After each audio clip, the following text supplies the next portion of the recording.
So pretty much everything that could have gone wrong in the most ironic way imaginable has happened. We just went to pick up the bus to drive it to the studio, and it's broken down. We're waiting for a mechanic to come and save us, hopefully, but it's a Sunday afternoon. We're beginning to lose light.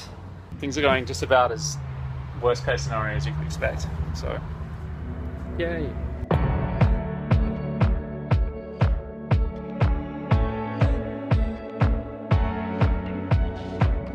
The story of Reaching Distance follows Logan, a man with a photographic memory who follows his sister's killer onto a Knight Rider bus. But his plans for vengeance are thwarted on the journey when the line between his memories and reality starts to fracture.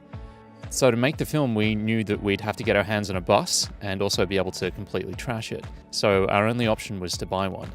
We just happened to find a bus for $5,000 and we thought this is a dream come true. The bus was a nightmare, pretty much from start to finish. We had so many mechanical and electrical issues with it. Dave rang me, he said, "So bus broke down.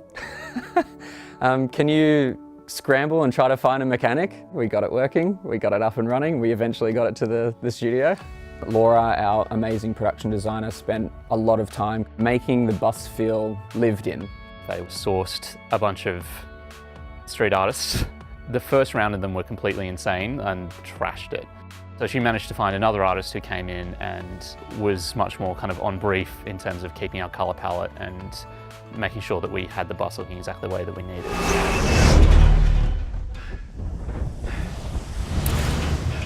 My mum gave it to me for my birthday. It is trash. I'm a really big fan of a lot of old school effects. Using reprojection allows us to get a really interesting look. So the process of shooting the plates for the projector was a pretty eye-opening one.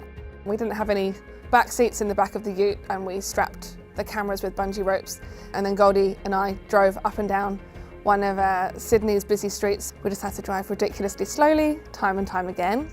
We had 5 projectors running at once. I think it was something like 25 metres of rear projection screens around the outside. It just adds this real texture that we wouldn't have been able to replicate digitally. So it's quite a surreal experience standing in the middle of what you know is a stationary vehicle, but it feels like it's moving because of everything outside the windows. And a few of them, I think, got a bit of motion sickness while we were filming. We had a couple of lighting assistants outside as well who were rotating lights.